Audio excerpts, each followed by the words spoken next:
Hello, ladies and gentlemen. Welcome to the world premiere of My New Glasses, which also happens to be episode 5 of the Football Fate and How to Change It podcast. Thank you for joining me, all 4 of you, on this special occasion. Joining me for the ceremony is Mr. Warren Froggatt, as always. How are you doing, mate? I'm doing really well. I had a sneak preview of the new glasses, and let me tell you, I wouldn't be surprised if that's the most exciting thing that happens throughout this whole podcast. But I look like a shit Clark Kent. I've decided. You do. I look like Clark Kent if he's lost the number to his barbers. And he couldn't cut his own hair. That was one of the only powers he didn't have. No. Cruelly evaded him. Fortunately, he never really needed that power. No, but that's God giveth and God taketh away. But he really does, especially when you're a Superman. Sorry, please continue. How are you, mate? I'm just desperate to tell you how well I'm doing. Sheffield Wednesday won a game of association football today. We're recording this on, just to date the video, and indeed the podcast, Saturday the 30th of January 2021. Beat Preston 1-0 with a Liam Palmer winner. When's the last time Liam Palmer... He still exists. And allegedly. He scored from a long throw, which you do love to see. First goal he's got in 9 years. So... Is it that long? Oh, God. Yeah. And that's for us as well. He's stuck around. See, the crazy thing about Wednesday at the minute is it feels like whenever we do one of these podcasts, you're actually I think the last one you just won a couple of games. You're shit in the interim, but as soon as a podcast comes along, you start winning games. Yeah, we do. We play out for the cameras, I think, is the main thing, which is ironic because we've not won a game on TV for about a year. But in terms of the podcast, I think the players just know. Whatever it was about this, maybe Liam Palmer is a fan, I know he watched the last one. Speaking of the last one, actually, I've got to dig us both out straight away. Go on. Because in the last episode, we briefly mentioned that... Villa have just scored. We briefly mentioned that Andre Villas-Boas, if you haven't checked out where he comes into episode 4, please do. He's doing well at Marseille.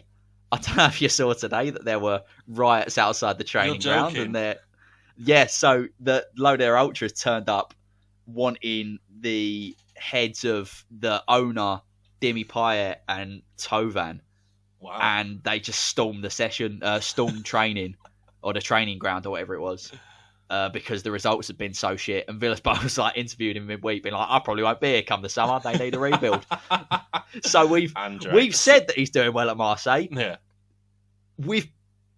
That was wrong, I think. That was wrong of us. Categorically wrong. It was factually wrong.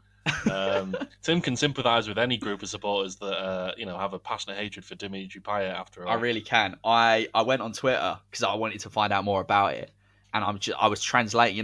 Twitter's got that translate tweet button, and all of them were talking about, because apparently they threw something and it hit a defender, but they were aiming for Payet, and all the jokes were, well, they couldn't miss him. How have they missed Payet? He's huge. He is large. Which I really enjoyed, to be honest. He's a rotund man ever since he left East London.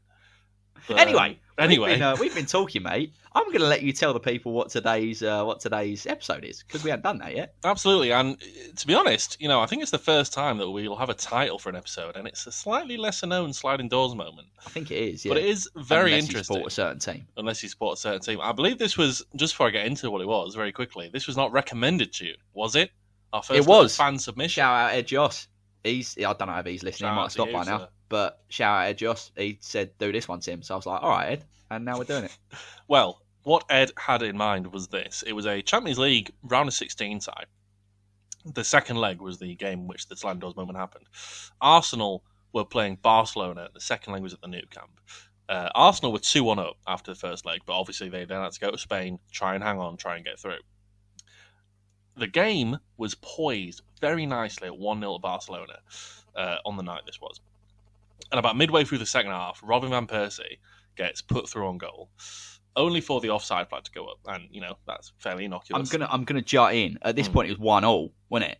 Because Barca... Was it? It was.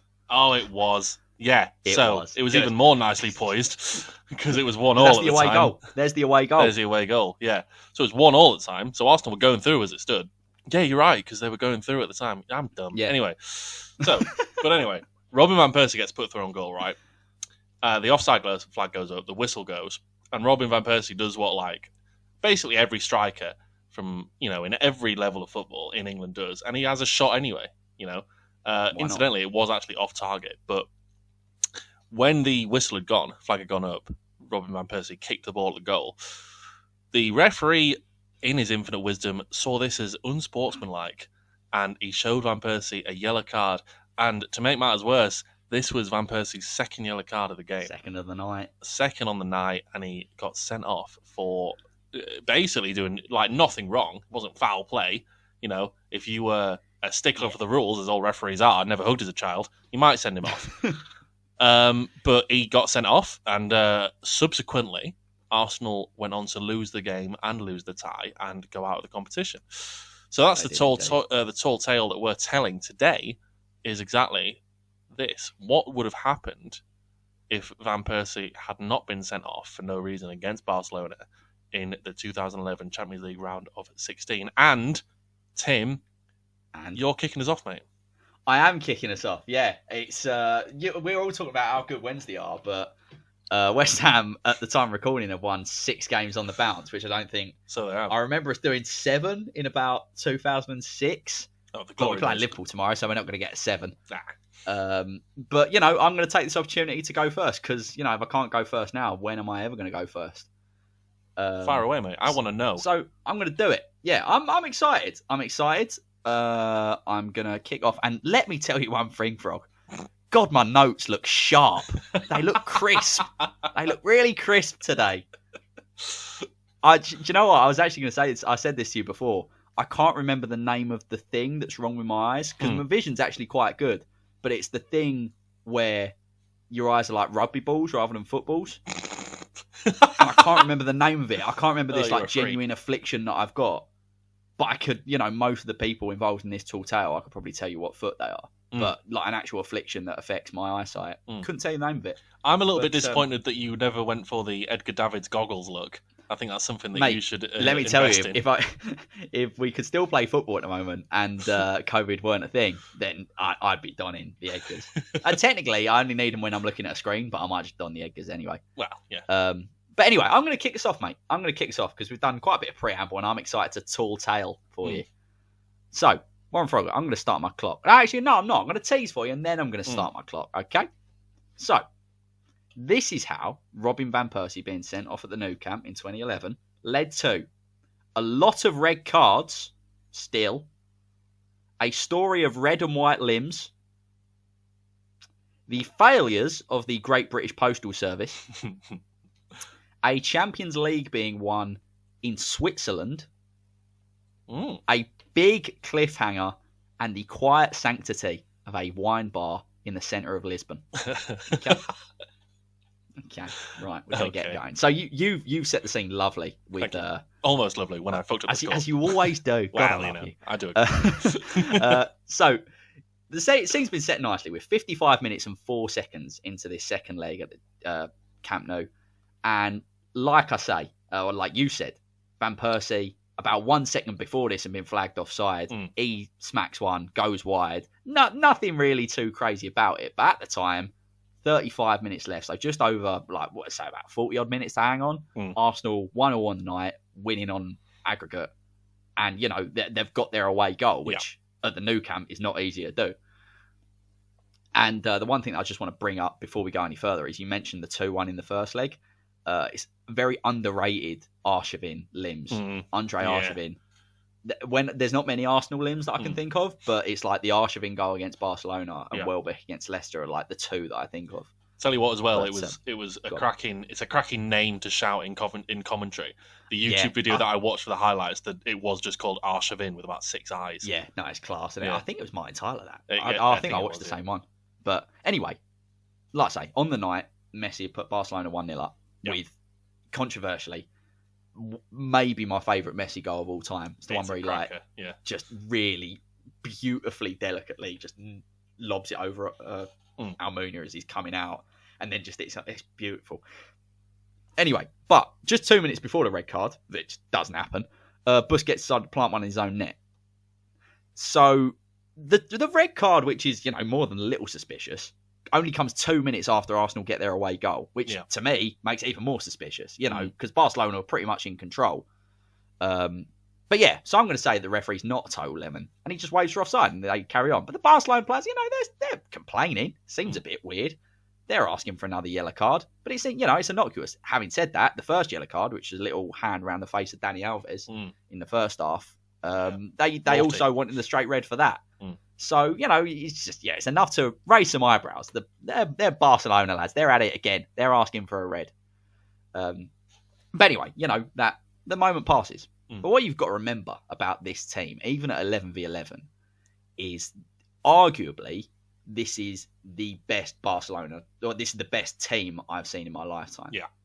Like, we're talking prime Messi, prime Iniesta, prime Xavi, Pedro, Busquets, Dani Alves, Carlos Puyol, and there's more in there as well. This team was outrageous, and they could beat anyone. So, and like even in that game, like I say, I watched the extended highlights of this game, and the only two highlights that were even in Barcelona's half were the goal and the red card. Yeah. There was nothing else in Barcelona's half. Yeah. So they've been all over them. So I'm not going to change history, really. A lot of it's actually going to go as it did when, there's a gorgeous passage of play and Xavi gets on the end of it and makes it 2-1 on the night. I can't change that. That still happens. And then a couple of minutes later, when Laurent Koscielny gives away a stonewall penalty and Messi rolls that in, I'm not going to change that either. So we're still at 3-1. That's still where we are. I'm going to point out here as well that Barcelona also had a stonewall penalty in the first half, not given. But since the own goal, it's fair to say, decisions have been going very much Barcelona's way. They're getting the rubber to green now. Yeah. But anyway, after that Messi penalty, it's 4-3 on aggregate. And, Barcelona looked like it's all over. Arsenal have not been in this game, really. So Arsenal have got to go and attack now. It leaves them a bit exposed, but, they need a goal. And on 81 minutes, they get a miracle. The ball's on the right touchline. There's a bit of interplay from Bakary Sagna and Cesc Fabregas before Cesc Fabregas launches some outrageous crossfield ball.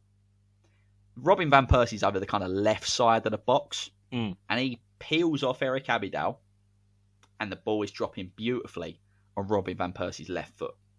Robin Van Persie had largely been a passenger for much of this game. But as the ball's dropping onto his foot, you remember his volley at home to Everton, or his volley at Anfield, or even the volley in the first leg, or at Villa. The equaliser in the first leg of this game, which was quite a sweet little left-footed volley. It's like the trademark Robin Van Persie left-footed thunder bastard of the volley. Like, he's got a trademark on him. This might be the best one of the lot. In fact, it is the best one of the lot. If anything, he's got a bit too much club on it. He's hit it too full, if anything. But what that means, instead of like a low arrow into the bottom corner, all the other ones were low. This one just explodes off his boot. Victor Valdez is standing there. It sails past him, and it kind of goes, postage stamp right at a meeting a post and bar. A little bit Van Basten, sounds like to me. Yeah. It's that kind of ilk. And it's 3-2. It's at one of the best goals in Champions League history, just full on the volley after this outrageous Fabregas pass. And it's now 3-2 suddenly on the night. And Arsenal lead on away goals. So it's a real role reversal. But, again, this is Barcelona. Straight from kickoff, it's back to the wall again. And, Barcelona are throwing everything at Arsenal. You've got, 83 minutes, Iniesta, as one saved by Almunia. 87 minutes, substitute Bojan, who you still don't rate, but I still do. He hits the post. Yeah, and then on 89 minutes, there's a real kind of moment of contention. There's always going to be moments of contention in this game.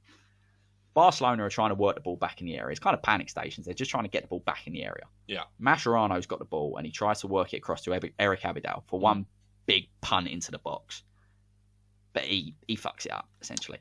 And the ball's intercepted, and it hits the midriff of Robin Van Persie. And this is like around the halfway line. This is to pump it back in the box. Right. So there's, at this point, no one between Robin Van Persie and Victor Valdez. The ball's landed kindly after it's hit Van Persie's midriff. And there's no one between him and the keeper. So you think kind of Torres, his goal at the Camp Nou? Yeah. This is like that. Like, it's 1-on-1. Surely this is the end of it. And Arsenal start to believe this is going to make it 3-0 on the night. They're through. But then there's a whistle, Warren. There's a shrill whistle that cuts through the Catalonian panic. Yeah. Massimo Busacca. I don't know if you know that name. I don't. No. It means very little to me. But to Arsenal fans, it might just mean something more. The Swiss referee blows up for handball against Robin van Persie. Ooh. And let me tell you, this is an awful decision. It's a horrendous decision. If it does hit his arm, it's like right kind of by his stomach, one of them. So Arsenal players surround the referee because he was through on goal. He was going to score. The form that Van Persie's in, like 2010-11, that's prime Van Persie. He's going to go and score here. And the referee's blown up. And what's more is they've crowded round it. Yeah, obviously Van Persie's chief amongst the complaints. So Bissaka sees an opportunity. He gets the old yellow card out again. That's 2. The sliding doors moment was what if Van Persie didn't get sent off in the 55th minute. But in the 89th, I don't see any reason why not. Van Persie's sent walking. The referee's just doing anything he can, it feels like. So we're into injury time now. Can Arsenal hold on for 7 minutes of injury? 7? 7 minutes? Where did he get 7 from? What? He's got 7 minutes from somewhere. Anyway, at most we're talking 5, but there's 7 minutes added on. And in the 95th minute, Barcelona get a corner. Everyone's up, including Victor Valdez, which is not the first time that I've had Victor Valdez up for a corner against Arsenal in the Champions League, incredibly, in 5 episodes. But check out episode 1 if you haven't already. That will happen. I think it was episode 1 anyway. I think it was episode 1? It was episode 2. I think it was episode 2. No, it's got to be episode 2. Look at all of them. It's in one of them. But yeah, corner gets swung in. And it's a big header from Johan Giroud, who started that night. Clears it away until there's another whistle. Now, in the box, off the ball, Busquets and Koscielny had been tussling, like you see at every corner. Yeah. Across the world, every week, essentially. Yeah. But before Busquets can even think to clutch his face, penalty. Barcelona. It's a horrendous decision. Even worse than the Van Persie handball. It's absolutely awful. And it smacks of UEFA being bang behind it. It just looks horrendous. Wenger's screaming at the fourth official. All the players are crowding the ref, who at this point is power hungry, so he sends Samir Nasri off as well now. Violent, offensive language or something. Wenger's sent to the stands. It's chaos in Catalonia. Everything's popping off at this point. But there's one man who's patiently waiting just on the the penalty spot for all this to die down, and that is, of course, Lionel Messi. So the dust settles. It's Messi against Almunia for a hat trick for Messi, the same man who scored 4 against them at the Nou Camp last year to send them out in the knockout stages. He stutters and he slots it. Of course he does. He's Lionel Messi. He gets his hat trick. Full time, which, by the way, of course, the whistle was blown a bit early. Yeah, 6.5 minutes, actually. 6.5 minutes, yeah, exactly. It's 4-2 on the night, and Barcelona go through 5-4 on aggregate. But the questions and the protests, they rumble long into the night. At full time, all the Arsenal players around the referee. He sends Almunia off just for good measure. And Wenger's post-match presser echoes the words of a Didier Drogba rant, I guess you'd call it, in 2009. It's a disgrace. Arsenal are out. Barcelona go through. So the rest of the run, that was one game. Yeah. But as I've said to you already, this Barcelona team was maybe the best of our generation. The rest of the one to the Champions League title still happens because they were probably the best team in Europe. Yeah. The best team in the world. Yeah. But obviously, with all of this that's just gone on, there's more than half an eye on these refereeing decisions. So the next round is a little bit less controversial. They just go and beat Shakhtar. I think it's 5-1 in the first leg, so that kind of deals with that. But the semis lands them an El Clasico over 2 legs against Real Madrid. And they're managed by Mourinho at this point, who's obviously slightly goes against what he's previously done. He jumps to Arsenal's defence, trying to get into the mind games. He's so often vocal in his opposition of Wenger, but he's saying, he's telling the media how Arsenal have been subject to a historical scandal. He speaks of his sympathy for Mr. Wenger, all this kind of stuff. He's just trying to get in the heads, as he always does. I don't know if you remember the first leg of that game at Bernabeu, but it was a shockingly tempered game, as many El Clasicos are. And, with the whole Arsenal thing and everything that Mourinho's been saying in pre-match, that's only intensified. So as happened in real life, when this all culminates in a Pepe red card just past the hour mark, and then Mourinho getting sent to the stands as well, there's even more questions being asked. But, the game, naturally, from that point, turned in Barcelona's favour. And there's another goal which I refuse to take away from history, and that is, I already mentioned one of probably my top 3 Messi goals of all time.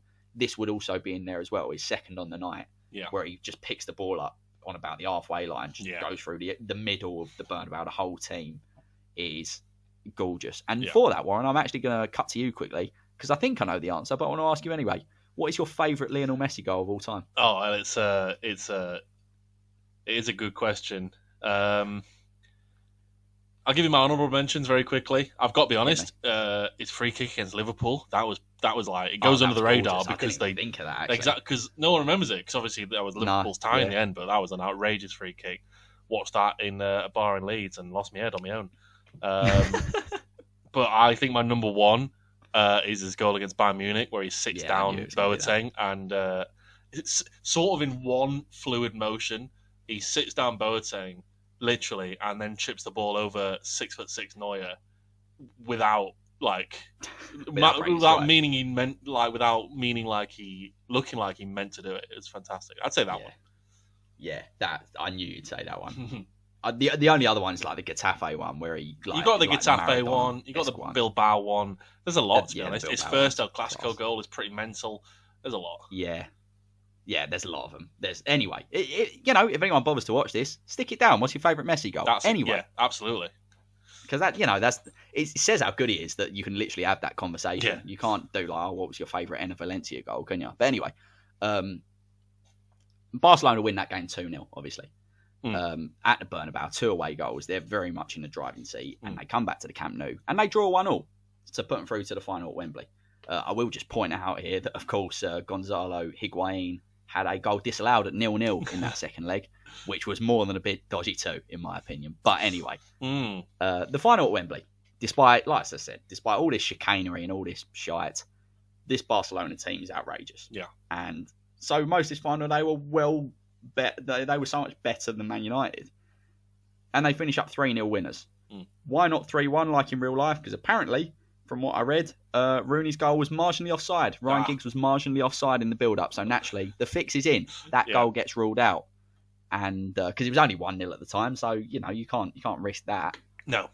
But anyway, Barcelona win 3-0, and the greatest side of my lifetime take the Champions League final and take the Champions League in 2010-11. But obviously the legacy is tainted, and their name never gets etched on that trophy, Warren. Ooh. Yeah, I know. There's an inquest afterwards, obviously there is. Yeah. Whether it was the Van Persie sending off, the penalty, the Nasri, Almunia sending off, Pepe sending off, either of Wenger and Mourinho getting sent to the stands, or Higuain's disallowed goal, or Rooney's disallowed goal. There's a lot of kind of golf here. Do you know what I mean? So it feels like there's an asterisk over the Barcelona treble, especially the Champions League trophy. And then there's an announcement, Warren, that shocks the whole world, not even the football world. FC Barcelona, més que un club, more than a club. They're being investigated for match fixing. UEFA reportedly has evidence of bungs sent to referees for favourable decisions in the knockout rounds, giving those favourable decisions to Catalonians. And, it tracks. There's decent evidence for it. But Barcelona insist they're clear of any wrongdoing, but swiftly the season finishes and UEFA and the Spanish Football Federation make their decisions. Much like Juventus in 2006 in Calciopoli, Barcelona are stripped of their Champions League title and their league title and their Super Cup title. And not only that, they are relegated to the Segunda División, the second tier of Spanish football, and given a 10-point deduction when they get there. And they do appeal these decisions, but to no avail. And despite claiming no wrongdoing, football fans believe justice has been done.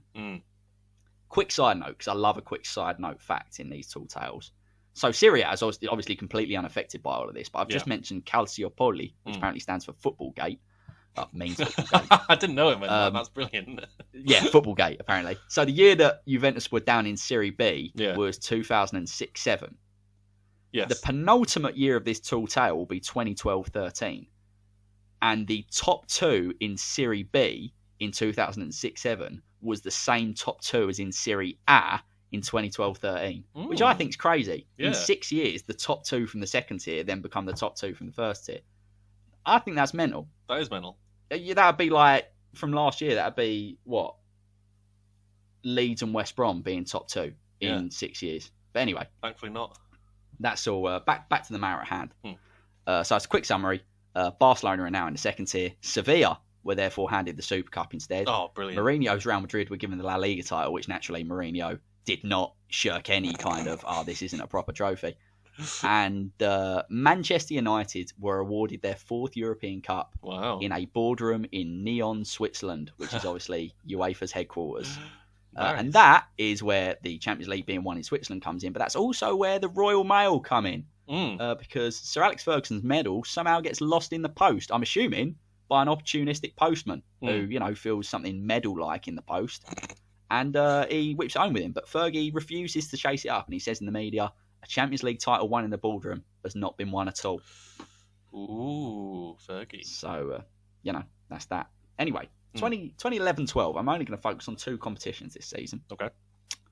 The Champions League and the Segunda Division. Yeah. I'm doing Duolingo, and yet my accent remains atrocious. I'll start with the slightly more predictable Segunda Division, in which Barcelona pip Celta Vigo to the title by a mere 13 points, which obviously would have been 23, but for the 10-point deduction. Yeah, fair point. The actual real-life winner that year, fun fact, was Deportivo La Coruña, who were never in the division because they finished 3rd bottom in La Liga the year before. But obviously, Barca's demotion saved them from relegation. That's how it all turns out. So Barca finished that season with 37 wins, 4 draws, and just 1 defeat. The one defeat they were subject to was 1-0 away at Union Deportivo Salamanca, a club who also were initially relegated the year before in the final relegation place from the 2nd tier. But with Barcelona's demotion, that also meant that Barcelona's B team had to be relegated, despite finishing 3rd in the 2nd tier the year before, which just says how good Barcelona were at the time. Their reserve team was coming 3rd in the 2nd division. Yeah. But anyway, Barca sealed the title in March, and it was a 2-1 win away at Las Palmas in one of only 2 games where Barcelona only won by 1 goal. And the winner was scored by Pedro. Ooh, nice. And that goal obviously meant quite a lot to Pedro. It's a goal that meant all the more to him because he was born in Santa Cruz de Tenerife, hence the Tenerife shirt that I'm wearing. That's nice. The home of Club Deportivo Tenerife. And his first club was Club Deportivo San Isidro, who are a little club from the south of the island. So obviously it's a Tenerife lad. Scoring against Las Palmas is a big deal. If you don't know your Canary Islands derby, get to know. World Soccer Magazine ranked it the 49th biggest derby in world football back in 2008.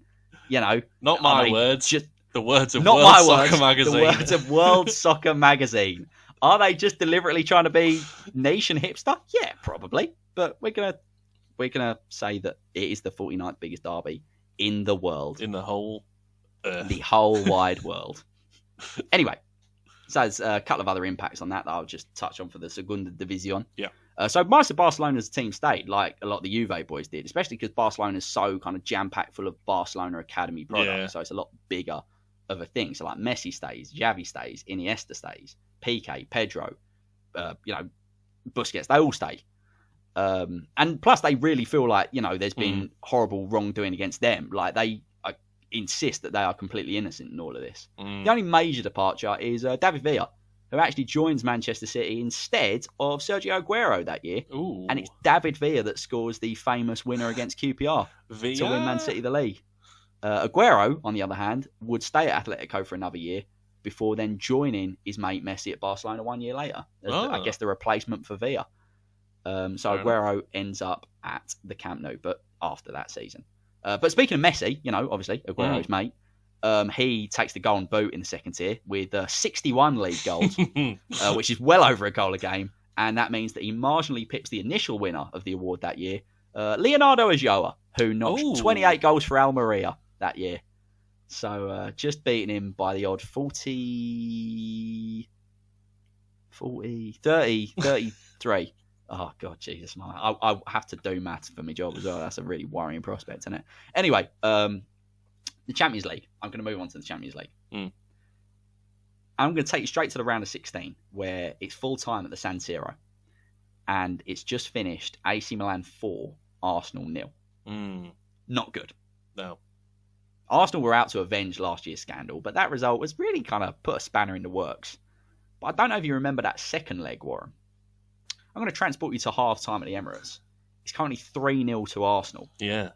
Goals from Koscielny, Rosicky, and a Van Persie penalty have them right back in it. In real life, they couldn't get over the line. They, the second half was a bit of a whimper, and it finished 4-3 in aggregate. But in this one, they're fueled by more. They're fueled by injustice. in this universe, and they want vindication. And Milan are feeling the heat, and it's a famous equaliser just past the hour mark. Alex Song, who, by the way, the best player I've ever seen in a West Ham shirt, better than Payet, better than Tevez, better than any of them for about 6 months. He's on the end of a Gervinho cross to make it 4-0, and we're level on aggregate. And then in the 89th minute, the best limbs the Emirates has ever seen beats Welbeck, beats Arshavin, beats whoever. It's another Gervinho cross, and who's underneath it? It's a man who was a bit of a bags man a couple of years before in the knockout stages for Bordeaux. It's Marouane Chamakh. Yeah. Big Marouane Chamakh player. plants his header past Christian Abiati and sends North London into hysteria. It's 5-0, it's full time, and Arsenal completed probably the greatest comeback in Champions League history. So where does that put them? Well, in the next round, Milan in real life got Barcelona, funny enough. But as the new Spanish champions, as a result of boardroom dealings, that means Arsenal are up against Real Madrid. It's Wenger against Mourinho in the Champions League quarterfinals. And Wenger finally has his win. Finally. It's 0-0 at the Emirates, which gives Arsenal a bit of an uphill task, especially when Mesut Ozil recently, just moved to Fenerbahce. Not in this university, he's still at Real Madrid. He makes it 1-0 to Real Madrid with an early goal.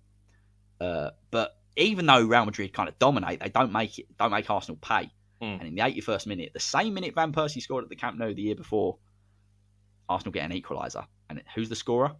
It's Cesc Fabregas, who obviously didn't go to Arsenal the year before because didn't go to Barcelona when they the year before, because they got relegated, and he's not going to play in second tier of Spanish football. God, no. So he stays at Arsenal for another year. He's not going to go anywhere else, and he scores away at Real Madrid. It's like the Catalonian boy going and doing a job, and in that little right up in the gods, where the away end is at the Bernabeu, right up miles in the air. Nowhere near. It goes mental. Yeah. It's limbs that rival that of the Chamakh goal.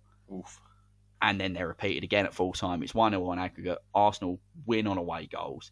And Wenger's smug smile as he shakes Mourinho's hand is beaming. But where does that take Arsenal then? That takes them to the semi-finals. And against Mourinho's old boys, Chelsea. It's a London derby in the Champions League semi-final. Arsenal versus Chelsea. It's out of two teams who both believe their names on this trophy.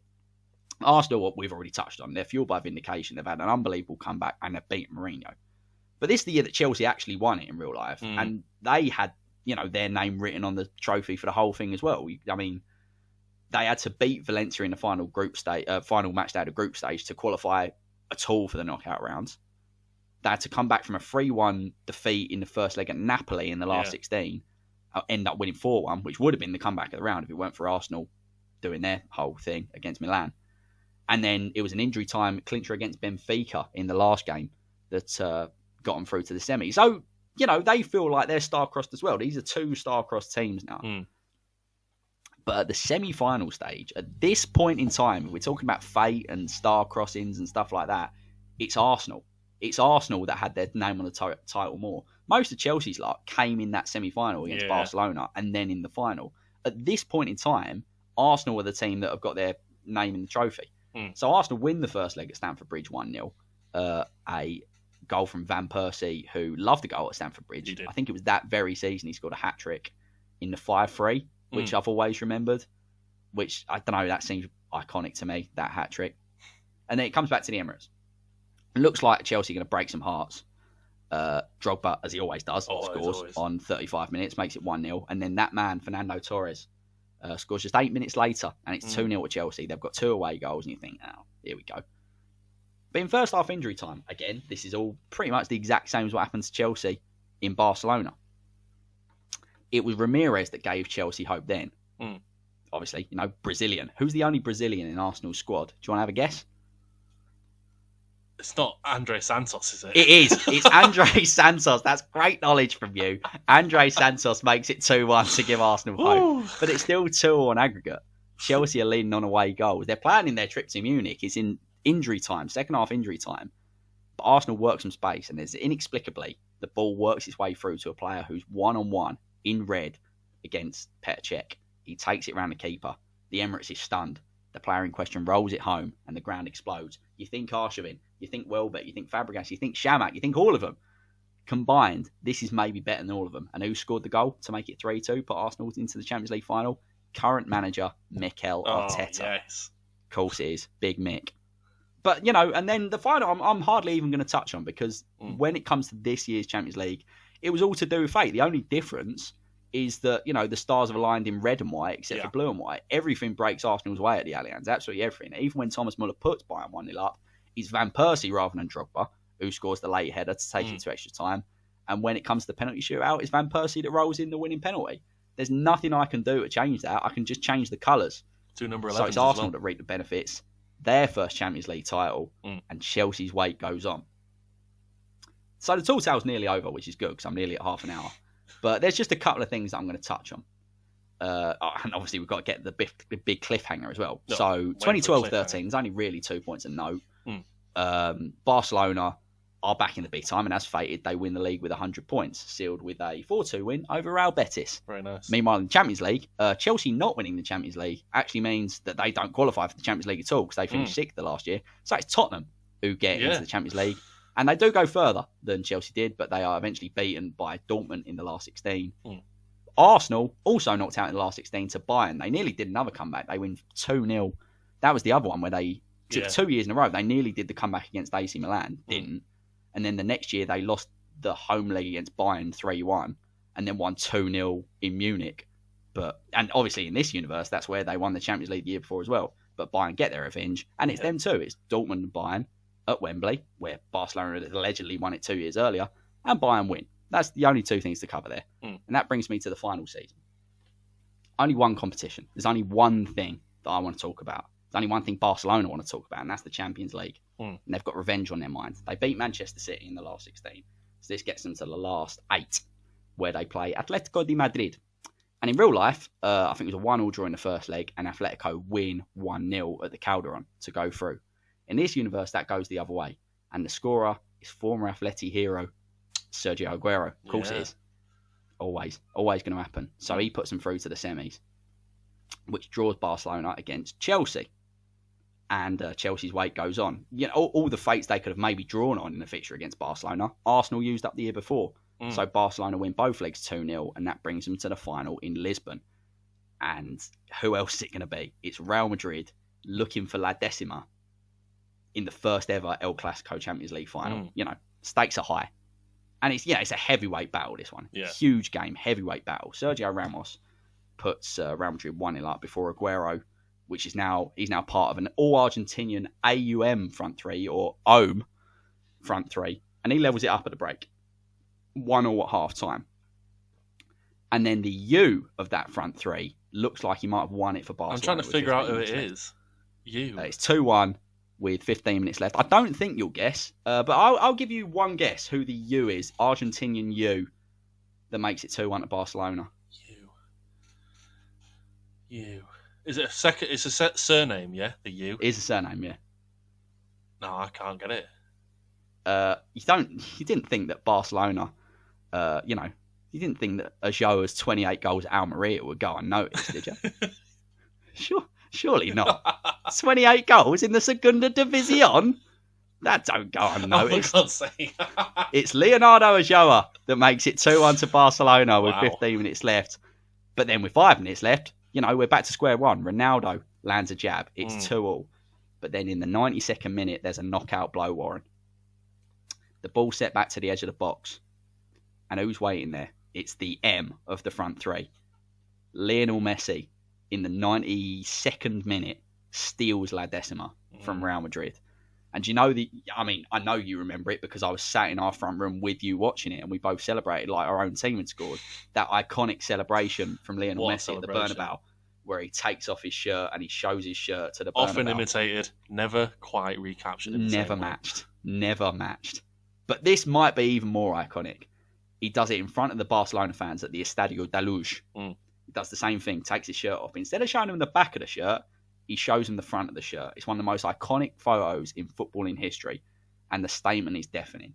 Barcelona are back. Bouncing back are Barcelona. But why did they ever go? Well, that's been left, untalked about. So, it's the evening of 24th of May 2014. As UEFA President Michel Platini hands the Champions League trophy to Carlos Puyol and the Barcelona boys. And the celebrations go long into the night of the 24th of May 2014.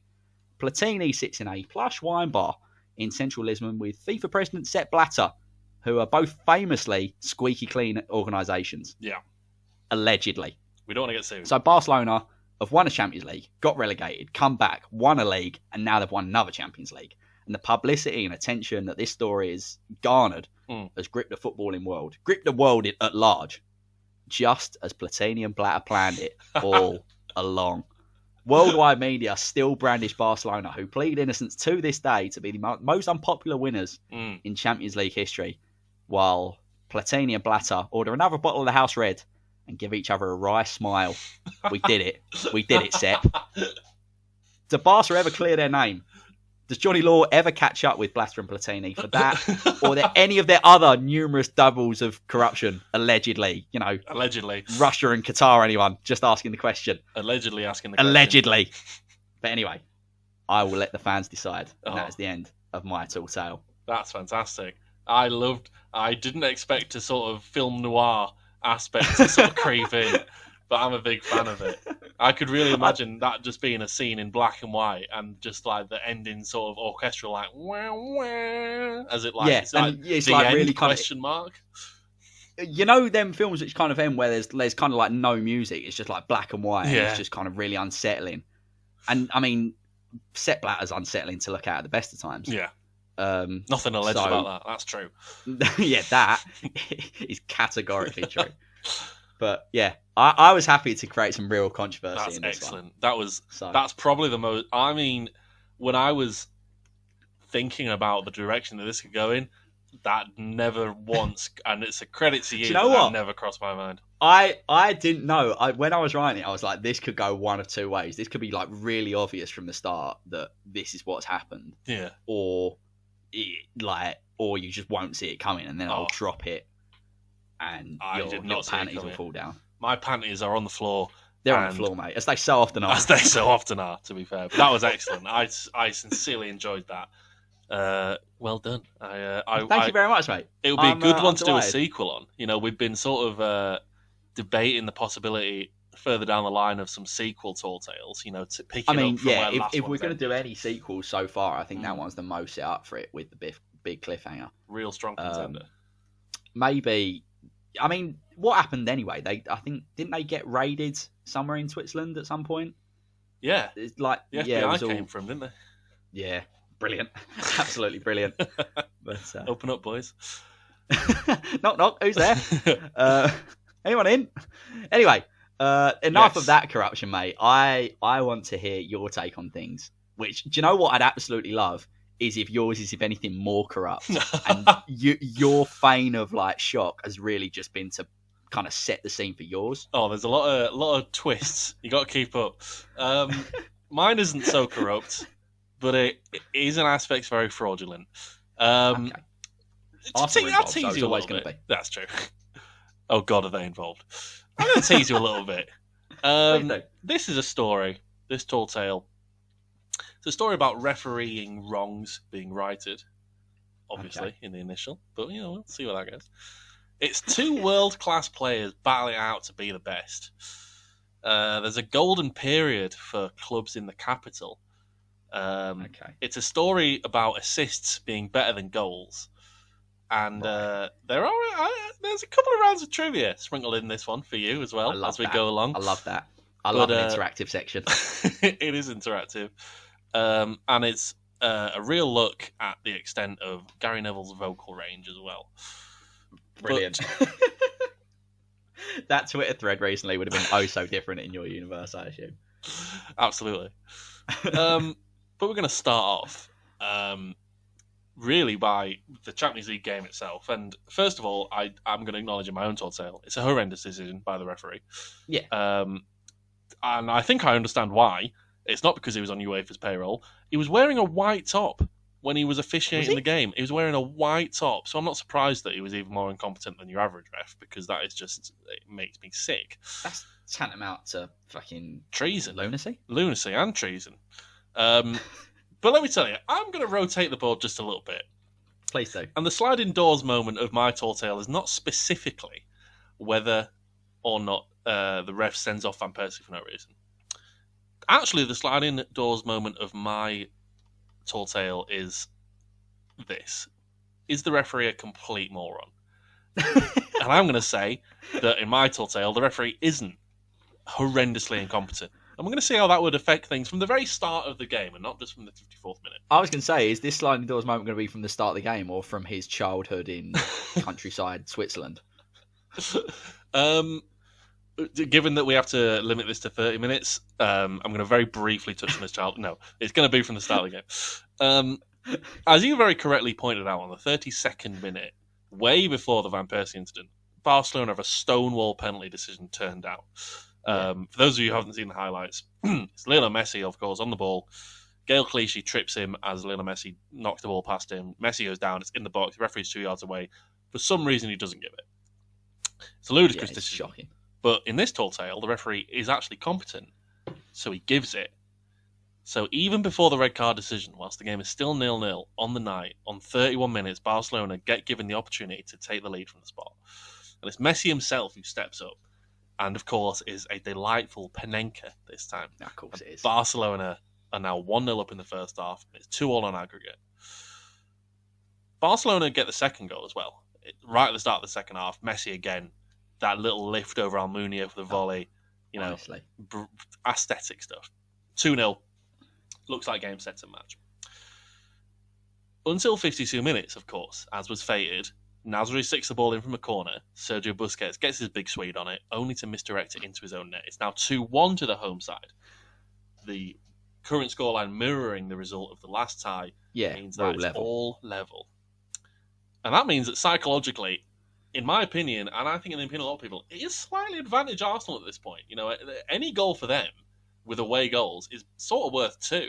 See, that's the thing. I always think in the Champions League, it's better to play away second leg because any goal you score is so much more important. Yeah, absolutely. And you know what Pep's like, who is obviously Barca manager at this point. He can really get in his own head in sort of situations like this, big European nights. And on the turning point of the own goal, which is obviously the third goal on the night that was scored, not the second, things just start going a little bit wrong for Barca. You know, they stop probing so much, they start over-hitting passes just a little bit. And Arsenal are more than happy to just sit back and look to hit them on the break, which obviously they did hit them on the break on 54 minutes when Fabregas puts Robin Van Persie through, only for the offside flag to go up. Obviously, nothing doing this time. The offside flag went. But it is a different game.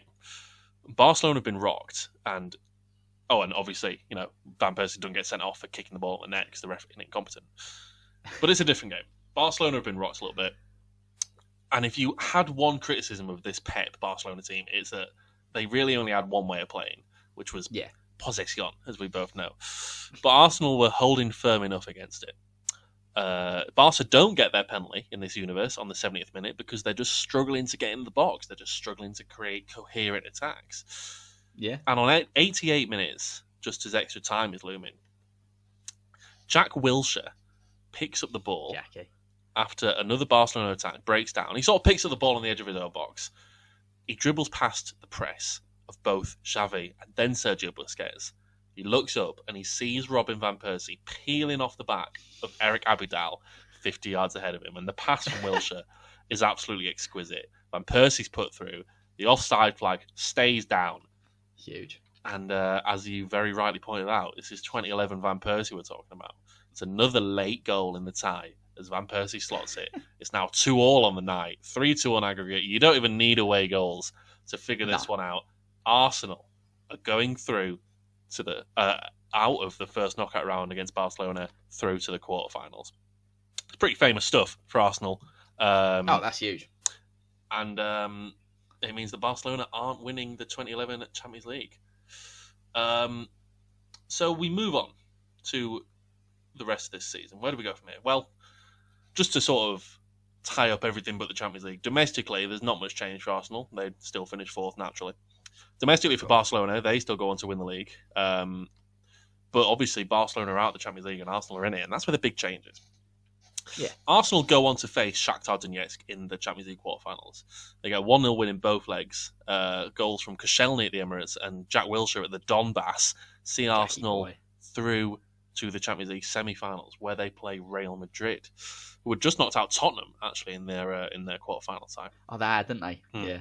So it's now Madrid versus Arsenal in one semi-final. And unfortunately for Arsenal fans, there was destined to be a Spanish side in the final of the 2011 Champions League. Real Madrid do knock them out in pretty emphatic fashion. It's a Mourinho versus Wenger fixture for a start. And, who tends to come out on top in those? First leg in Bernabeu, Real Madrid get a 3-0 win. It's 2 goals from Ronaldo and 1 from Ramos. All 3 assists come from the man of the match, a certain German playmaker by the name of Mesut Ozil. Wow. Second leg at the Emirates, big mountain to climb. And despite an early goal from Emmanuel Aboué, which does inspire some hope, it's the other Emmanuel Adebayor for Real Madrid, who does grab a brace. For Real Madrid at that point. He had a loan spell, didn't he? I forgot about that. He grabs a brace on his return to Arsenal. Arsenal get dumped out 5-1. Did he do the sprint down the pitch, or did he just sprint all around the stadium sliding? Was it like one continuous knee slide around the entirety of the Emirates? Yeah, he actually ran up to the sort of highest point on the concourse and then just slid down the banister. So he just doesn't knee slide on the clock of the clock end. So the final becomes Real Madrid versus Man United. And obviously there's only one narrative there, which is the return to face Man United for Cristiano Ronaldo. And I do just want to say at this point, as you very much rightly pointed out, I echo your sentiments. This Barcelona team that went out in my tall tale, best team I've ever seen. Yeah. And I'm very sad to have to eliminate this final, the 2011 Champions League final at Wembley against Man United, because it's probably the first game I watched that I was absolutely, completely blown away by performance. I was like, bloody hell. Do you know what mine was? This is going to sound ridiculous, but only because we just mentioned him before. Go on. Germany 4, Australia 0 in the World Cup 2010, because Ozil, you know how much I love Mesut Ozil. Yeah. Like, it's unspeakable how much I love him. That day, he ran the game better than anyone I'd ever seen in my life. That game was probably the second. It's the only reason I mention it is like the only thing that I can think that was close to that final was that Ozil game. Yeah, absolutely. Does he do a similar masterclass? Well, he certainly pops up again in this tall tale. I'll say that much. It's funny because you mentioned Mesut Ozil running things. I remember that game against England. I think it might have been the 4-1 friendly. Yeah, was it friendly? Was it? Oh no, not the last 16 game in the World Cup. There might have been a friendly in there somewhere. I don't know, but anyway, because the game in the World Cup where they beat us 4-1, it was like him and Thomas Muller. Yeah, also a big favourite of mine who killed us. Yeah, absolutely. To be honest, where are we? Oh yeah, it's the final of the Champions League. Wembley. We're at Wembley. What year is it? Real Madrid have beaten Manchester United, if you're wondering. Have they? Ronaldo didn't really turn up, truth be told, but one man did, soon becoming a Real Madrid favourite. Mesut Ozil scored of course he did. The winning goal in a 1-0 win. Champions League trophy was headed to Madrid in 2011, and who do you think picked up man of the match? The little bug-eyed boy himself. But going forward, things now became slightly different for Arsenal. You might have realised that from an Arsenal point of view, one man had cropped up as a high performer in their Champions League run. The one and only Jack Wilshere. Yeah. We all know that Arsene Wenger absolutely loved Jackie Wilshere as a youngster. And in real life, at this point, and in this tall tale, he was just starting to fulfill some of that potential that he'd been showing. But sadly, in real life, the summer before the 2011-12 season, Wilshere gets his big, horrible injury in a pre-season tournament known as the Emirates Cup, which I'm sorry is really happy that he got to play in despite getting injured. So yeah, in a completely pointless fixture against New York Red Bulls in that competition. Do you know what? I was there that day. For some reason, I went to the Emirates Cup one year and I was there that day, yeah. Well, there you go. But in real life, he didn't play a single game for Arsenal in the 11-12 season. But you know what? In this tall tale, maybe with a couple of more Champions League games under his belt, a bit of added fitness, he's learned how to avoid a tackle from playing Sergio Busquets. I'm saying that Wilshere doesn't suffer that injury in the Emirates Cup, and instead, he's fit and he's ready to play for Arsenal this season. And let me tell you, Jack Wilshere has an absolutely fire season for Arsenal in 2011-12. He's playing in that playmaker role, sort of number 10, supported by Alex Song and Aaron Ramsey behind him. And he's absolutely shining. He's got 14 assists to his name in the league, 7 goals as well. He's the second top goal provider across all competitions behind Van Persie, who was also on fire. Those two had a cracking partnership. It's all boding quite well for Arsenal here. It's all boding very well for Arsenal. I hope nothing goes wrong. And Arsenal, they're probably playing the best football in the Premier League. Wilsh at the epicentre. It doesn't change the league position too much. They still finished third in 2011-12. They didn't win any of the cups or anything like that. But the Champions League was a slightly different matter. In real life, as you sort of rightly pointed out, it was that very strange round of 16 tie against Milan where they got battered, and then they in turn battered Milan, but the Milan's battering was better than Arsenal's battering, and they went through. But here I'm saying that a Jack Wilshere-inspired Arsenal didn't cut their comeback short against Milan. In a famous night at the Emirates, a 6-1 win on the night saw Arsenal pull off 6-1, Tim. Saw Arsenal pull off an unlikely comeback and go through the quarterfinals 6-5. A quarterfinal tie against none other than Barcelona. It's a cheeky little rematch, one stage further on in the competition than the year before, but there's definitely scores to be settled. Oh, yeah. First leg at the Emirates, that's 0-0, which sets up a very difficult trip to the Camp Nou for Barcelona to try and get some through this time. But on the biggest of stages, the biggest players thrive, and Jack Wilshere puts on such a clinic and in Catalonia. He bags 2 assists, he gets one himself, sees Arsenal run out 3-1 winners in Barcelona, which does not happen very often. That's a famous night. And I'll tell you what else doesn't happen very often. Jack Wilshere was substituted on 85 minutes to a standing ovation from every section of the Nou Camp crowd. Love that. Such was his performance for that whole game. Against a midfield of... He'll be playing for him in 6 months, so... Against a midfield of Xavi, Iniesta and Busquets, Jackie Boy, he ran the whole thing. But once again, Arsenal knock Barcelona out of the Champions League, and Arsenal go through the semi-finals in 2012. On that side of the draw, of course, they faced Chelsea, the winners in real life. As a similar thing, I believe, happened in your Telltale. Yeah. So there is sadly, no famous Gary Neville ooh when Torres rounds Valdez to win the game, which is a real shame. It is a shame. But there is an Arsenal versus Champions League semi-final, which is a very tasty affair. First leg is at Stamford Bridge. And it was a fated 1-0 win for Chelsea. Obviously, Didier Drogba scores, as he always will against Arsenal. But for about the 100th time now in this tall tale, Arsenal mount the comeback in the second leg. They bring Chelsea back to the Emirates. They come away 2-0 winners. In normal time, Wilshere's at the heart of everything. It's Van Persie and Ramsey with the goals. And Arsenal have made it through to the Champions League final for the first time since 2006. And if you're wondering about Gary Neville on commentary, let me tell you, every time that Jack Wilshere got on the ball, he did something silky, and Gary Neville let out a characteristic ooh of satisfaction. Let me tell you, I was worrying and wondering, so it's good that my mind's at ease now. So, in this tall tale and in real life, that's definitely a meme that continues to live. But good. Champions League final time. And it's Arsenal this time that's the English team. But they aren't playing Bayern Munich in this universe. In the other semi-final, Bayern Munich played Real Madrid. And after both games finished 2-1 to the home side, it was penalties at the Bernabeu to decide the contest, just like real life. Now, in real life, Madrid completely ballsed up this shootout. Ronaldo and Kaká missed Madrid's first 2 penalties, and Ramos missed the deciding one. But there was one deciding factor that's changed in this universe, which was how much more Real Madrid and Jose Mourinho loved Mesut Ozil. After being instrumental in Madrid's Champions League victory the previous season, Ozil was Madrid's number 1 golden boy, maybe even more so than Ronaldo.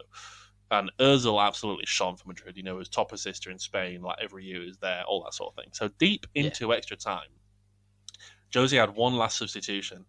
He does not opt to bring on Esteban Granero for Mesut Ozil as he did in real life, because he knows he needs his main man on the pitch. And what use does he have for a QPR Esteban Granero reject? is about to head off to QPR as well. So. Exactly. I actually quite liked Esteban Granero, but I did. What do I know? Shocking that he ever ended up at QPR. Yeah, but... I completely agree. But when the game goes to penalties, yes, Ronaldo misses his first, but Ozil is preferred over Kaká to take the second. He scores his penalty, settles the nerves down for the Madrid team.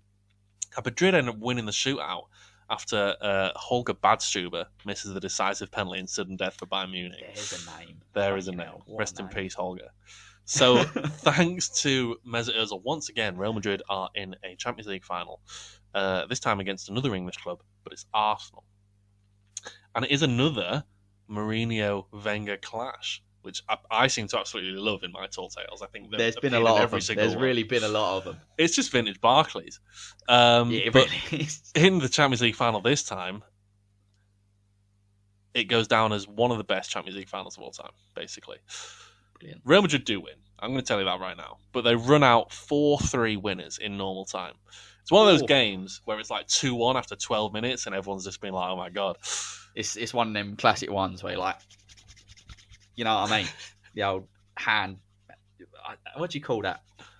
Well, where I can't. I mean, yeah, I know you can't see me, but you know where you like rub your hands? You're rubbing your hands together. That's what it is. There's no word for it. You're just rubbing your hands together. What is it when you rub your hands together? What's that name? I still can't remember what's wrong with my eyes. Can't remember the name of that either. No, I think it might more like to be a brain problem. Yeah, likely. But yeah, it's one of those games. Benzema scores after a minute, puts Real in front. Ozil then slips in Ronaldo to score after 5 minutes. Everyone, looks like the game's in control. And Persie gets one back for Arsenal after 12 minutes, courtesy of a Jack Wilshere assist. But, of course, it ends up being Real Madrid's competition. It's pretty clear that there are two outstanding playmakers on the field at this point in Jack Wilshere and Mesut Ozil. It's just a case of which team can finish more of the chances that they get created. But it turns out being Real Madrid, who win with 4 different scorers. Van Persie scores all 3 of Arsenal's goals and becomes only the 4th player ever to score a Champions League final hat-trick, which in true Arsenal fashion is like a cool achievement, but it ultimately ends in defeat. But it's now trivia time, Tim. Can you name any of the other 3 players that have scored Champions League final hat-tricks or European Cup? I reckon I can name all 3 only because everyone go and check out episode 3 if you haven't done. But Wayne Rooney did it in mine, and I looked at it. It's Puskas, Piorino Prati. What a player. And the other geezer who also played for Real Madrid. And in the same game as well. De Stefano. Was it the same game? Yeah, it was. It was a 7-3 against Eintracht Frankfurt. The only one better than this final, by the sounds of things. Well, as De Stefano, surely. Yeah, you're absolutely correct. It's Puskas, Alfredo Di Stefano, and Piorino Prati. Honestly, these tall tales are really helping my knowledge. I've never felt so strong as a trivia king. We're just going to get started getting mixed up and be like, no, Ivory Coast won the World Cup in 2010, didn't they? It's just going to bleed into reality. He's like, do you remember that 2010 World Cup final for Wenger and the Ivory Coast? But anyway, it's another Champions League for Madrid. And Arsenal lose. We're looking at Ledesma now, no? Or was that the year before? Probably. It might have been the year before. Listen, I can't count to 10.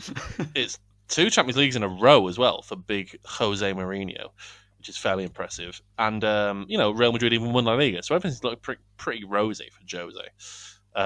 Rosy for Jose. Exactly. And off the back of all of this, when the Ballon d'Or rolls around in 2012, it wasn't actually Lionel Messi on the receiving end. It really had to go to a Real Madrid player. And but it didn't go to Ronaldo. It went to the man that he's probably sharing the spotlight with at this stage. For his starring role in 2 Champions League runs and a La Liga, it's Mesut Ozil, who is awarded the 2012 Ballon d'Or, richly deserved, ending Lionel Messi's streak of consecutive wins. Becoming the first German to win the Ballon d'Or since 1996. And easy second round of trivia. Who was the last German to win the Ballon d'Or? I've got Jurgen Klinsmann in here, but I don't think that's right.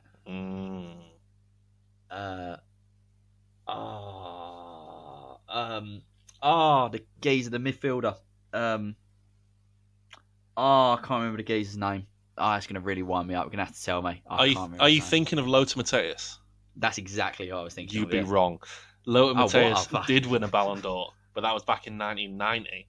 In 1996, It was Matthias Sammer, the lad from Dortmund, if you remember him. You obviously don't. I don't either. That was 96 was the year Dortmund won the Champions League, wasn't it? Yeah. And apparently he was a big cheese. So Matthias Sammer, still the last German to ever win the Champions League. But anyway, the Ballon d'Or, sorry. But anyway, 2012, Ballon d'Or for Mesut, richly deserved. I'm now going to touch on, if I may, the 2012 Euros. A bit of a cursed tournament, I've always thought. It probably had the most boring knockout phase I've ever seen in my life. And then Italy... that was the one where we got knocked out on penners, wasn't it? By Italy. Yeah, and then there was 6 goals scored in the whole knockout phase. Yeah. Italy lost in the weren't final. 4 of them in the final as well, and Spain were 4-0 up after about half hour in the final. Yeah, that were it, and even the final was a non-event, and Italy lost as well, which I don't like. But the only good thing about Euro 2012 was that Andrea Pirlo, aged 33, stood head and shoulders above every other player that was there. That's my main recollection. So in his honour, I'm wearing this delightful Juventus shirt. But anyway, lovely. Right at this moment, England's best player was undoubtedly Jack Wilshere, who had been the best player outside of United and City in the Premier League for the last 2 seasons. Yeah. So Wilshere actually gets on the plane to go to Euro 2012. And unluckily for Alex Oxlade-Chamberlain, he does miss out. So I'm very sorry about that, Alex. But Wilshere's a really good player in this Hodgson system. He plays next to Gerrard in a 4-4-2. It sort of works. Wilshere pretty much carries us in a Roy Hodgson system. Yeah, exactly. Wilshere pretty much carries us through the group, which, to be fair, we did top in real life. I thought it was unconvincing at the time. We top it in this one as well. But in the first knockout round, as per real life, we faced off against Italy. But in this tall tale, it wasn't the worst game I've ever seen.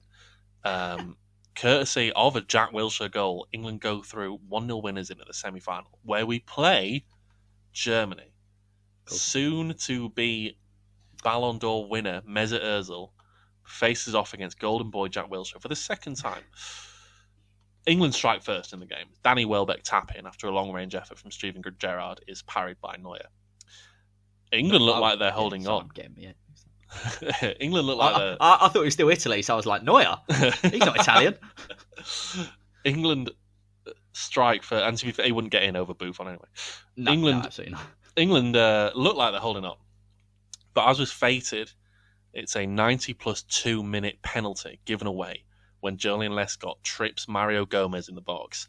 And it is Mesut Ozil who converts. The game goes to penalties, which England lose. Germany convert all 5 of their penalties. Ashley Young skies his 4th over the bar, and England exit Euro 2012 at the semi-final stage. Mesut Ozil and Germany go through the final, obviously, to play Spain. But repeat of the 08 final, no? It is a repeat of the 08 final. And it's actually the same result as well, because as we've discussed before on this podcast, that Spain team between 2008 and 2012 was completely unstoppable. And Spain do win the competition, but nevertheless, what has become a real debate at this point, the Ozil versus Wilshere debate, is raging on. So we move into 2012-13, and stuff's happening. Pep leaves Barcelona, which is that'll come into play later. Remember that; right. That'll be useful later. Okay. Arsene Wenger is still at Arsenal. Ozil's still at Madrid, but Robin van Persie, obviously in real life, went to Man United this year. He actually gives it one more year at Arsenal. Wenger's telling him they're going to go big for the Champions League. They got close last couple of seasons. Ferguson actually can't tempt Van Persie at Old Trafford. And of course, this really hampers United's title bid. United do look for a new striker, and they do take Mario Gomez off Bayern Munich, but it's just not the same. And United... He was getting on a bit around then, wasn't he? Well, so was Van Persie, to be fair. Yeah, I mean, they both were, to be fair, yeah. But it isn't the same. And United do not win the title in 2012-13. Instead, with the firepower of Van Persie and Jack Wilshere pulling all the strings, Arsene Wenger finally ends his own and Arsenal's Premier League trophy drought by securing the Premier League in 2012-13 with a 4-1 win over Wigan in their last home game of the season. Wigan got relegated in that fixture, but 2 goals from Van Persie, a goal from Wilshere, and an own goal from Antonin Alcaraz, Arsenal secured their first Premier League title for nearly a decade. City were in second, Man United down in third. No prizes for guessing who the PFA Player of the Season and PFA Young Player of the Season, which is, I think, always really annoying when they do that, but nevertheless, they sometimes do. Jack Wilshere sweeping up. I thought it was going to be Anatoly Alcaraz. Well, that's where I think he came a distant third. Jack Wilshere swept the awards at the end of the season, and he's still injury-free, surprisingly. In La Liga, Mesut Ozil still at Real Madrid. They still, he's still Mesut Ozil doing Mesut Ozil things.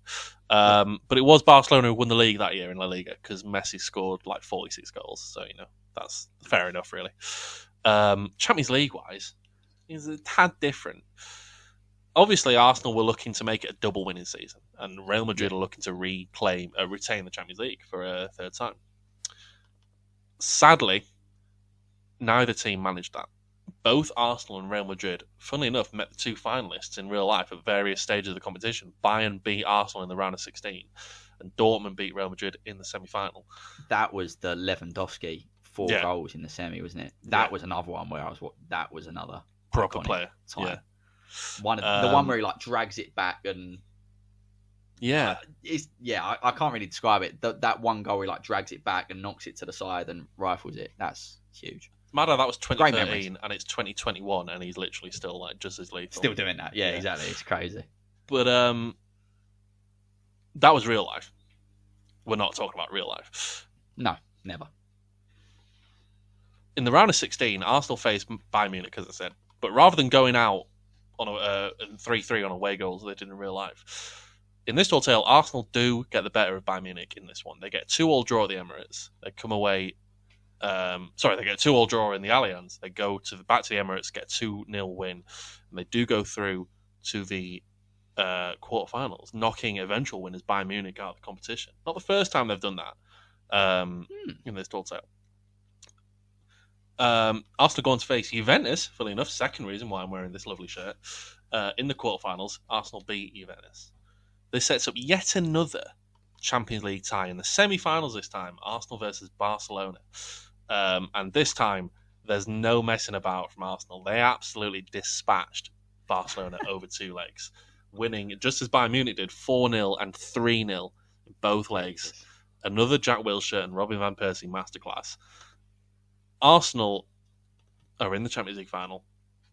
They've got another crack at it, and this time they're playing Jurgen Klopp's Borussia Dortmund. And this time, Arsenal do get their hands on the trophy. It's a famous 1-0 win, a very scrappy goal after a big goalmouth scramble poked in by none other than Bakary Sagna, and Arsene Wenger has his double. The holy grail of Champions League has come to Arsenal. The first time in this universe, it's the first time that a club from London has ever lifted it as well, because obviously Chelsea didn't win it last year. Man of the match in the final, of course, that's Jackie Boy, who earned himself second place in the Ballon d'Or this year behind Lionel Messi. Jack Wilshere finished second place in the Ballon d'Or. Your final round of trivia, Tim, this is to either make it 2 out of 3 or 1 out of 3.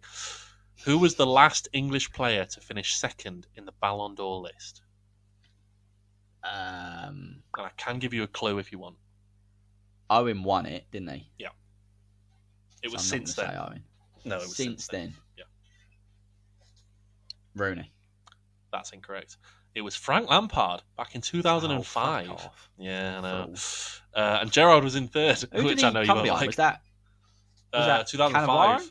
Oh, no, Cannavaro was 06, wasn't it? It might have been Kaka.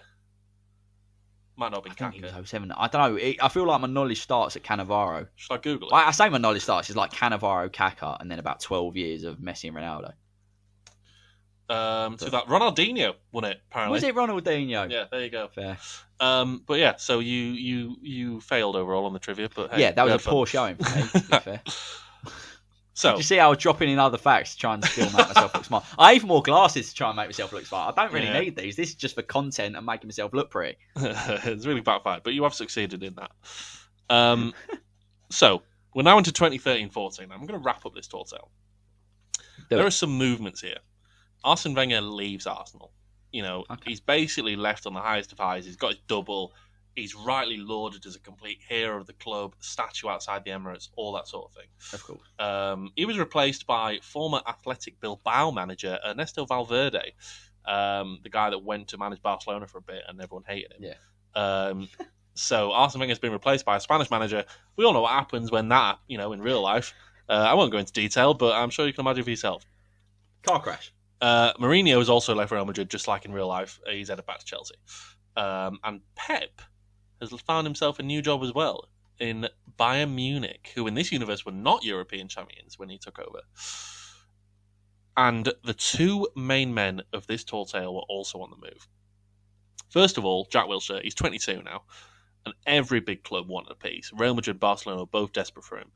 But he got a call from a man who he thought he could really get the best out of him.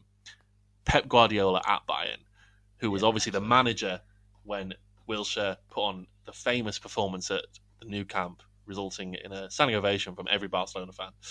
And in the middle of the transfer window, a £50 million move was finalised to Bayern Munich as Pep acquired his number one prospect.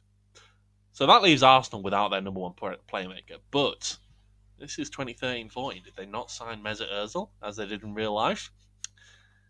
There's one aspect of this story that might have flown under the radar so far, which is that Man United, didn't win the league off City back in 12-13. Yeah. Meaning that Fergie wasn't able to go out a winner. And if you've listened to episode 3, you'll know that that's an important point for me when discussing Ferguson's career. So Fergie's still looking for his last Premier League trophy, and he says he decides to give it one more year to see if he can get the Premier League trophy back. And to help him do that, he picked up probably the best player that was on the market at the time, Mesut Ozil, who had fallen out of the hierarchy at Real Madrid. Fallen out with the hierarchy at Real Madrid. And Mesut Ozil completed a £42 million move to Old Trafford to try and bolster United's title chances. Well, let me tell you, Man United didn't win the league. They finished second to Mourinho's Chelsea. And skipping Mourinho's Chelsea, it was in 13-14. I thought you said West Bromwich Albion. Honestly, on the video, you'll see me audibly like double take there when I heard West Bromwich Albion. Who was West Brom manager in 2013-14? Was that? Was it Steve Clarke? Yeah, I think it might have been Steve Clarke. It was too early for Pulis, wasn't it? I'm Googling the second thing in this man. It was Steve Clarke. Oh, that's great knowledge from you. You are clever, aren't you? Well, it was Steve Clarke and I can't believe that this is going to happen. It's the second time that this man has got a mention. Steve Clarke, it was until December when Pepe Mel took over. Yeah. Do you know where he is now? At least I think I saw this. I think he's at Las Palmas because I looked at Las Palmas for mine, and I believe I saw that he's currently the manager. I'm going to look that up, but please continue. I will continue. So, he is Las Palmas, yeah. Oh, sorry. Brilliant. Now you can continue. But anyway, so yeah, United lost the league to Mourinho's Chelsea in 13-14. And now we're going to skip forward another season. And Fergie stayed on again. You know, in 14-15, he's just desperate to win this last title. He needs to go out a winner. 14-15, Leicester won the league. United finished third. No, it didn't. Sorry, by Leicester I mean Manchester City. United finished third. They nearly went down. They did. Episode 4, check it out, what if they did. So Man United got a third place finish. 15-16 we're in now. Alex Ferguson's still there. Mesut Ozil's still there. United are playing great football, but they're just not the force that they used to be. At the end of the 15-16 season, Leicester wrapped up the title. The first sign appeared.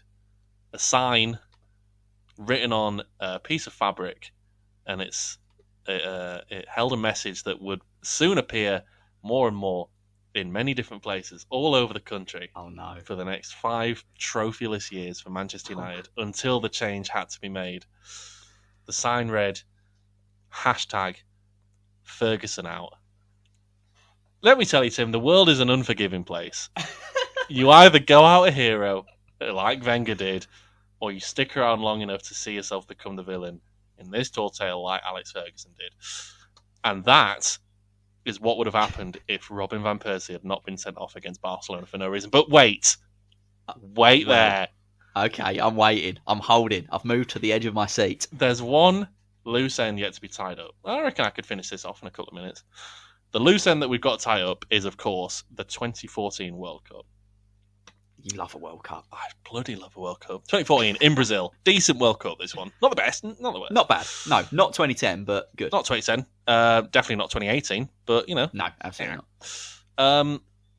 England, inspired by Jack Wilshere, of course, who's just come off a double winning season, League and Champions League with Bayern Munich under Pep. Let me tell you, England did not completely embarrass themselves in this tournament, which is ludicrous enough already. We had our group, and I know, you know what, you're a bit of redemption. Who did we have in our 2014 World Cup group? Uruguay, Italy, and Costa Rica. Absolutely right. Well, we won our games against Italy and Uruguay, and we got a draw against Costa Rica, so we actually topped our group. So our first knockout round fixture was against Greece. We beat them 2-0. It was Danny Sturridge and Gary Cahill with the goals. Next stop, quarterfinals against the Netherlands. It's famous 4-0 win for England. Proper famous tie, this one. Famous quarterfinal. Rooney hat-trick, perhaps finally turning up on the international stage. Glenn Johnson got the fourth. Sets England up very nicely for a semi-final against Argentina. That's a tasty one. 0-0. I don't know much about I've not written much about this game. I can only imagine it was bad-tempered. I hope it was. Yeah. It's 0-0, though. Yellow cards are plenty. Oh, yeah. 90th minute. End of normal time. Looking like it's going to extra time, but England do win a free kick. Sturridge dived on the edge of the box, if you're wondering. And who steps up to stroke the ball underneath the jumping wall and into the back of the net? Always lovely. Always lovely. Jack Wilshere. And it's absolute scenes, as you can imagine, at home, as Jack Wilshere scores a sort of not Beckham-esque in its technique, but it's like big free kick, big stage, needed to score it, slots it. And England have now found themselves in a World Cup final for the first time in 50 years, and they play Germany. Of course they do. And what a matchup this is. It's a big showdown. Versus Germany. Wilshere versus Ozil. The final boss of football. Wilshere versus Ozil as well is like the main narrative on the biggest game in football. The game kicks off. 4 minutes in, Wilshere turns around and twists his ankle, and he has to come off. He gets replaced by James Milner. Workmanlike. Not quite as cultured. So, Wilshere's off the pitch. That obviously bookies slash odds on England getting anything. And surely Mesut Ozil's about to run the game? Not really. He's pretty anonymous, to be honest. He's substituted on 70 minutes. Germany bring on Mario Götze, who fatedly scores the winning goal in extra time to give Germany a 1-0 win over England in the World Cup final. And it is a pretty anticlimactic ending. But, in a tall tale all about Arsenal and Jack Wilshere and Mesut Ozil at the heart of it, I thought it was appropriate. And that is what would have happened if Robin van Persie had not been sent off for no reason against Barcelona in the 2011 Champions League round of 16. I love it. I love that tall tale. That's absolutely first class. That might be my favourite one of yours yet. And you've had some good ones. Listen, that might be my favourite. Another two strong ones. I hope the people are enjoying because I hope we're the certainly people enjoying enjoyed them them too. I really enjoyed the two main things that I enjoyed about that is I really like the Fergie out narrative that came in at the end because that was completely off my radar. Even when you were like, oh, it's another trophy. Like, I think one of them, like you said, and they didn't win the title. I was like, what? I was expecting that to be like, and they won the title, and that's the end. So that got me. But then also the whole Jack Wilshere thing, you'd spun such a yarn about Jack Wilshere suddenly like realising his potential. I think we literally spoke about at one point, like we could just do a tall tale about what if Wilshere fulfilled his potential, which is kind of what you've already done there. Yeah. But you made it so vivid. I could see it. He wasn't playing at Bournemouth. He was really good. And so, like, the whole glass ankle thing was completely off my radar. And when you're like 4 minutes, he turns and snaps his ankle. I'm like, oh shit, this is still Jack Wilshere. I love that it came back because it was completely off my radar. Well, it was good. I really enjoyed that tall tale. Thank you very much. And it's just how the fates operate, And I think my favourite, I don't want to go into my own tall tale, but I just found the whole Wenger out thing sort of absurd when you tallied up all of his achievements. Yeah. And it's very easy to say, like, oh, it's such an Arsenal fan thing to do. It's actually not. It's just a very football fan thing to do. And I just thought, imagine if that happened to Ferguson, how ludicrous it would be. Well, there you go. Yeah. No, I do think it's not such an Arsenal fan thing to do. It's just, I don't know. And this is coming from a fan of a club that absolutely cannot stand the top six. But it just feels like a proper kind of, that kind of narrative is an entitled top six club mentality. Like we deserve to be qualifying for Europe every year. And teams like, I don't know, Everton or West Ham or Leicester or whoever it might be, don't deserve to be there. We should be winning the title because we are that size of a club. It's that mentality. Agreed. I really dislike it. But I can't stand it, but then I can't stand any of them. No, or any other football club aside from. But West I'm glad Ham. Arsenal did so well in your tall tale. Oh, me too. And to be fair, I don't like them. Well, to be fair, I'd picked on them slightly in previous tall tales. You know, Yeah. they'd been through the ringer with me, so I wanted to give a little bit back. And Ed Joss will re-tie it back around to the beginning. Eddie Joss. He is an Arsenal fan. I can't remember if it was him or someone else that wasn't happy with one of my tall tales that I really sort of. I think it Arsenal. was him. I think you eviscerated. I think it was, and you really went for Arsenal. Sorry, Ed. Sorry, Arsenal. but listen, it's Arsenal. They're an easy target, and they bring a lot of it upon themselves. I'd say so too. But that's the end of another episode for another week. I say week. They don't really come out weekly. They're halfway through the season. Although people don't know that a season is 10 episodes long, but we are. We've just decided that there's 5 episodes in a season. 10 episodes in a season. And we are now at the end of episode 5. So mid-season. Exciting times. As always, do let us know if you have anything to say at all. I know we do have some regular listeners. We'd love to know who you are. So, drop us all 6 of them. Listen, there's 6 a geezer more in than I New thought we'd York have. who's apparently listening, according to our analytics. So I don't think I've got any mates in New York. If you are, I don't believe so. Whoever you are, make yourself known. If the lad from New York tweets us, DMs us, or comments on a YouTube video, I'll wear my New York Cosmos top. I've got a New York Red Bulls top from when I went to New York when I was a kid. There you go. Yeah, we'll stick those on. Next episode will be New York themed. We'll come up with an MLS tall tale or something. And we'll do the life and times of Bradley Wright Phillips. Exactly. That's it. It's settled. That's episode 6. But yeah, if you've got anything that you want to say, any questions or suggestions or anything else, stick them in the comments of the YouTube video or DM us on Twitter. That's @FootballFatePod. But I'm very happy with our little day's work, Tim. Have you got anything else that you want to say to the people? I've got nothing to add, mate. We've put in a good shift there. That's a good shift from us. So I like to think so. Well, I'll let you sign off then, mate. Brilliant, mate. It's been another cracking week, I think. But yeah, I hope you all enjoyed it. Thank you ever so much for listening. This has, as always, been Football Fate and How to Change It. Signing off from me and Warren. Thanks for listening. And we'll see you in episode 6. Cheers. And stay lucky. And stay lucky. Always do that. Always do that. Stay lucky. Love you lots. Bye-bye.